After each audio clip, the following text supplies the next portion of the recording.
السلام علیکم ورحمۃ اللہ وبرکاتہ۔ دوسرے ایپیسوڈ میں ہم نے نبی کریم صلی اللہ علیہ وسلم کی نبوت سے پہلے کی زندگی کو ڈسکس کیا تھا، اور اس میں ہم نے یہ بھی بتایا تھا کہ نبی کریم صلی اللہ علیہ وسلم نے نبوت سے پہلے کس شہر کی طرف سفر کیا تھا اور کس غرض سے کیا تھا، اس کی وجہ کیا تھی وہ بھی ہم نے بتائی تھی۔ حضور صلی اللہ علیہ وسلم کی ازدواجی زندگی کہ آپ صلی اللہ علیہ وسلم نے نبوت سے پہلے کس سے نکاح کیا تھا اور کس عمر میں کیا تھا اور کس سے نکاح کا پیغام بھیجا تھا، اور اس میں ہم نے یہ بھی ڈسکس کیا تھا کہ نبوت سے پہلے حضور صلی اللہ علیہ وسلم کے اخلاق اور تعلقات کیسے تھے، قریش کے ساتھ آپ صلی اللہ علیہ وسلم کے تعلقات کیسے تھے، اور آپ صلی اللہ علیہ وسلم کو کس لقب سے ملقب کیا گیا تھا، اور اللہ تعالی رسول اور نبی کیوں بھیجتے ہیں۔ اس تیسرے ایپیسوڈ میں ہم نبی کریم صلی اللہ علیہ وسلم کا نبی بنایا جانا سے آغاز کریں گے، اور اس تیسرے ایپیسوڈ میں ہم یہ ڈسکس کریں گے کہ آپ صلی اللہ علیہ وسلم کو کب نبی بنایا گیا، وہ کون سا دن تھا اور کون سی تاریخ تھی، اور آپ صلی اللہ علیہ وسلم نبوت سے پہلے کس مذہب کے موافق عبادت کیا کرتے تھے، اور اسی طرح آپ صلی اللہ علیہ وسلم نے کس طرح لوگوں کو پہلے مسلمان بنانا شروع کیا، اور آپ صلی اللہ علیہ وسلم نے کلم کھلا اسلام کی تبلیغ کس طرح شروع کی تھی، اور اس میں ہم ان اہم واقعات کو بھی ڈسکس کریں گے جو حضور صلی اللہ علیہ وسلم کے زمانے میں آپ صلی اللہ علیہ وسلم کے ساتھ اور صحابہ کے ساتھ پیش آئے، اور اس میں ہم یہ بھی ڈسکس کریں گے کہ شروع اسلام میں کس صحابی پر یا کس صحابیہ پر کس طرح کے ظلم ہوئے، اور انہوں نے اسلام کی سربلندی کے لیے کتنے سخت ظلم برداشت کیے۔ حضور صلی اللہ علیہ وسلم کا نبی بنایا جانا، باطنی طور پر تو حضور صلی اللہ علیہ وسلم کو سب نبیوں سے پہلے نبوت دی گئی تھی، مگر ظاہری طور پر حضور صلی اللہ علیہ وسلم کو نبوت کب عطا فرمائی؟ جب آپ صلی اللہ علیہ وسلم کی عمر شریف چاند کے حساب سے 40 سال 1 دن ہوئی، تو اس وقت آپ صلی اللہ علیہ وسلم کو نبوت عطا کی گئی، اور پیر کا دن تھا، اور نبوت کی تاریخ نئی تحقیق کے مطابق 9 ربیع الاول 12 فروری 610 عیسوی ہے، اور اس وقت حضور صلی اللہ علیہ وسلم مکہ معظمہ کے قریب جو ہرا پہاڑ ہے اس کے ایک غار میں، جس سے غار ہرا کہتے ہیں، اور آپ صلی اللہ علیہ وسلم وہاں اس لیے تشریف لے گئے تھے کہ آپ کو تنہائی پسند تھی۔ آپ کا طریقہ تھا کہ کچھ عرصے کے لیے اس غار میں تشریف لے جا کر تنہائی میں خدا کی عبادت کیا کرتے تھے اور رات دن وہی رہا کرتے تھے۔ ایسا بھی ہوتا کہ وہ ناشتہ جو آپ نے ہمراہ لیا جایا کرتے تھے اتنی مدت کے لیے کافی نہ ہوتا، تو آپ کی ہمدرد بیوی حضرت خدیجہ رضی اللہ تعالی عنہ جب موقع پاتی تو خود بھی کچھ ناشتہ پہنچا دیتی تھی۔ سوال یہ ہے یہاں پہ کہ آپ صلی اللہ علیہ وسلم کس مذہب کے موافق عبادت کیا کرتے تھے؟ مشہور یہ ہے کہ حضرت ابراہیم علیہ السلام کے طریقہ کے مطابق عبادت کیا کرتے تھے، اور آپ صلی اللہ علیہ وسلم نے نبوت سے پہلے ایک نور دیکھا، اور آپ 6 ماہ سے زیادہ سچی خوابیں زیادہ تر دیکھا کرتے تھے، جن کی تعبیر ایسی صاف ہوتی تھی جیسے آفتاب کا نکلنا صبح کے وقت۔ آپ صلی اللہ علیہ وسلم ارشاد فرماتے ہیں کہ حضرت جبرائیل علیہ السلام غار حرا میں آئے اور انہوں نے کہا اقرا، یعنی پڑھو۔ میں نے کہا میں تو پڑھا ہوا نہیں۔ جبرائیل علیہ السلام نے اپنی آغوش میں مجھے اتنا زور سے دبایا کہ گویا جان نکلنے لگی، پھر چھوڑ کر کہا اقرا، یعنی پڑھیے۔ میرا جواب وہی تھا کہ میں پڑھا ہوا نہیں۔ جبرائیل علیہ السلام نے دوبارہ ایسا ہی کیا، آخر کر جب تیسری مرتبہ اسی قدر زور سے آغوش میں دبا کر چھوڑا اور فرمایا پڑھو۔ میں نے کہا کیا پڑھوں؟ اس وقت یہ چند آیتیں پڑھی، اقرا بسم ربک الذی خلق خلق الانسان من علق اقرا وربک الاکرم الذی علم بالقلم علم الانسان ما لم يعلم۔ حضور صلی اللہ علیہ وسلم نے پہلے کس طرح لوگوں کو مسلمان بنانا شروع کیا؟ پوشیدہ طور پر جن لوگوں میں قابلیت اور صلاحیت پاتے تھے ان کو ہم خیال بنا کر مسلمان ہو جانے پر آمادہ کرتے تھے۔ سب سے پہلے آزاد مردوں میں حضور صلی اللہ علیہ وسلم کی جانثار دوست حضرت ابوبکر صدیق رضی اللہ تعالی عنہ، آزاد عورتوں میں حضور صلی اللہ علیہ وسلم کی اہلیہ حضرت خدیجہ رضی اللہ تعالی عنہ نے اسلام قبول کیا، اور بچوں میں حضور صلی اللہ علیہ وسلم کے چچا زاد بھائی حضرت علی رضی اللہ تعالیٰ عنہ نے، اور غلاموں میں زید بن حارثہ رضی اللہ تعالیٰ عنہ نے اسلام قبول کیا، جو کہ حضور صلی اللہ علیہ وسلم کے آزاد کردہ غلام تھے۔ باندیوں میں حضور صلی اللہ علیہ وسلم کی آزاد کردہ باندی ام ایمن تھی۔ ان حضرات کا سب سے پہلی ہی آواز پر ایمان لانا حضور صلی اللہ علیہ وسلم کی سچائی اور اعلیٰ پاکیزگی پر قوی دلیل ہے، کیونکہ یہ وہ لوگ تھے جو حضور صلی اللہ علیہ وسلم کی 40 سال کی ذرہ سی باتوں سے پوری طرح واقف تھے اور حضور صلی اللہ علیہ وسلم کو بچپن سے جانتے تھے۔ ان حضرات نے مسلمان ہونے کے بعد فوراً ہی آہستہ آہستہ اپنے خیالات کو پھیلانا شروع کر دیا۔ چنانچہ تھوڑے ہی عرصے میں حضرت بلال رضی اللہ تعالیٰ عنہ، عمر ابن عنبسہ اسلام میں داخل ہو گئے، اور پھر حضرت ابوبکر صدیق رضی اللہ تعالیٰ عنہ کی تبلیغ سے تھوڑی ہی عرصے میں حضرت عثمان غنی رضی اللہ تعالیٰ عنہ، حضرت زبیر، حضرت عبد الرحمن بن عوف، حضرت طلحہ، حضرت سعد بن ابی وقاص، حضرت ابو عبیدہ بن جراح، حضرت عبد السلام اسد بن ہلال، حضرت عثمان بن مظعون، حضرت عامر بن فہیرہ، اس طرح کے بزرگ حضرات مسلمان ہو گئے جن کو اگر اسلام کی جڑیں کہا جائے تو بجا ہے۔ اسی طرح عورتوں میں حضور صلی اللہ علیہ وسلم کی چچی یعنی حضرت عباس رضی اللہ تعالیٰ عنہ کی اہلیہ حضرت ام الفضل رضی اللہ تعالیٰ عنہ، حضرت اسماء بنت عمیس، حضرت اسماء بنت ابی بکر، حضرت عمر رضی اللہ تعالیٰ عنہ کی بہن حضرت فاطمہ رضی اللہ تعالیٰ عنہ نے اسلام قبول کیا۔ اسی طرح پوشیدہ اسلام پھیلنا شروع ہو گیا۔ شروع میں اس سے یہ معلوم ہوتا ہے کہ تلوار کی زور سے اسلام نہیں پھیلا، بلکہ سچائی، اخلاق اور ایمانداری کی زور سے اسلام پھیلا ہے، ورنہ ایک دو آدمی کی کیا ہمت تھی کہ کسی غیر کو زبردستی اسلام لانے پر مجبور کرتا،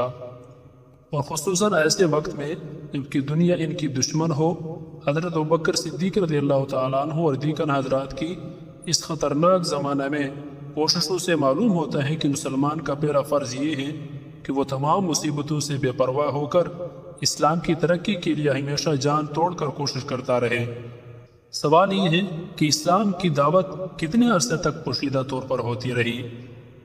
تقریباً 3 برس تک اسلام کی دعوت پوشیدہ طور پر ہوتی رہی، اور اس میں تقریباً 30 آدمی مسلمان ہوئے، اور اس زمانے میں رسول اللہ صلی اللہ علیہ وسلم نے شہر مکہ کے کنارے پر ایک مکان تجویز فرما دیا تھا۔ عموماً مسلمان اسی میں رہا کرتے تھے اور عبادت کیا کرتے تھے، اور حضور صلی اللہ علیہ وسلم وہی تشریف لے جا کر ان کو اسلام کی تعلیم سے مشرف فرمایا کرتے تھے۔ سوال یہ ہے کہ کھلم کھلا اسلام کی تبلیغ کس طرح شروع ہو گئی؟ مکہ کی ایک پہاڑی پر جس کا نام صفا ہے، حضور صلی اللہ علیہ وسلم تشریف لے گئے اور قریش کے خاندان کو نام بنا پکارا۔ جب سب اکٹھے ہو گئے تو آپ صلی اللہ علیہ وسلم نے فرمایا، اگر میں خبر دوں کہ اس پہاڑ کے پیچھے دشمن کا لشکر پڑا ہوا ہے اور قریب ہے کہ تم پر حملہ کر دیں، تو کیا تم اس خبر کو سچ جانو گے؟ حاضرین نے ایک زبان ہو کر جواب دیا، آپ کی سچائی کا ہمیں پورا یقین ہے، آج تک کوئی خلاف بات آپ سے سرزد نہیں ہوئی، اسی باعث سارا عرب آپ کو صادق اور امین کے لقب سے پکارتا ہے، کیسے ممکن ہے کہ اتنی بڑی خبر کو ہم سچ نہ مانیں؟ حضور صلی اللہ علیہ وسلم نے فرمایا، اگر تم نے اپنے ناپاک خیالات اور غلط عقیدوں کو نہ چھوڑا تو یقین جانو خدا کی سخت عذاب کا لشکر تم کو تباہ کر دے گا، میں تم کو آگاہ کر رہا ہوں۔ اور اسی طرح قرآن مجید میں اللہ تعالیٰ فرماتے ہیں، وَأَنذِرْ عَشِيرَتَكَ الْأَقْرَبِينَ، یعنی اپنے قریبی رشتہ داروں کو خدا سے ڈراؤ۔ حضور صلی اللہ علیہ وسلم نے اس کی تعمیل اس طرح کی کہ آپ صلی اللہ علیہ وسلم نے عبد مناف یعنی پردادا کی اولاد میں سے تقریباً 40 آدمی جمع کیے اور فرمایا، جو تحفہ تمہارے لیے میں لایا ہوں، دنیا میں کوئی شخص اپنی قوم یا جماعت کے لیے ایسا بہتر تحفہ نہیں لایا، میں تمہارے لیے دین اور دنیا کی ترقی اور کامیابی لایا ہوں۔ خدا تعالیٰ کا حکم ہے کہ میں تمہیں اس کی طرف بلاؤں۔ دنیا کی تمام آدمیوں سے اگر میں جھوٹ بولتا تو اللہ تم سے جھوٹ ہرگز نہ بولتا، اگر میں دنیا کی آدمیوں کو دھوکہ دیا کرتا تو میرا ضمیر کسی طرح گوارا نہ کرتا کہ تمہیں دھوکہ دوں۔ اس پر پروردگار کی قسم جو یکتا ہے، میں تمہارے پاس رسول اور پیغمبر بنا کر بھیجا گیا ہوں۔ اس پر ابو لہب جو حضور صلی اللہ علیہ وسلم کے چچا تھے کھڑا ہوا اور للکارا، تبا لک الہذا جماعتنا، تو برباد ہو معاذ اللہ، کیا اسی واسطے ہمیں اکٹھا کیا تھا؟ قرآن پاک کی سورۃ اللہب میں اللہ تعالیٰ فرماتے ہیں تبت یدا ابی لہب و تب، اور اس میں اللہ تعالیٰ نے اسی کا جواب دیا ہے کہ ابو لہب ہی برباد ہو گیا۔ اس کے بعد کفار نے وہ تکلیفیں حضور صلی اللہ علیہ وسلم کو اور آپ کے ساتھیوں کو اور حمایتوں کو پہنچائی کہ ان کے سننے سے رونگٹے کھڑے ہو جاتے ہیں۔ دنیا ان کی مثال سے خالی ہے۔ خدا کی پناہ، کبھی حضور صلی اللہ علیہ وسلم کے راستے پر کانٹے بچھا دیے جاتے تھے اور کبھی حضور صلی اللہ علیہ وسلم کی جسم مبارک پر کوڑے کرکٹ کے ٹوکرے پھینکے جاتے تھے، کبھی اسی جسے مبارک کے ساتھ معاذ اللہ مار پیٹ کی گستاخیاں کی جاتی۔ خدا کی قدرت نظر آتی تھی جب اللہ کے اس گھر میں جہاں جانور کو بھی ستانا حرام سمجھتے تھے، خود حضور صلی اللہ علیہ وسلم کے رشتہ داروں کی طرف سے آپ صلی اللہ علیہ وسلم کو طرح طرح کی اذیتیں پہنچائی جاتی تھی۔ وہی کعبہ جو خدا کا گھر تھا، تمام مخلوقات کے لیے امن کی جگہ تھا، جب خدا کا سب سے زیادہ پاک اور پیارا بندہ خدا کے لیے سجدہ کرتا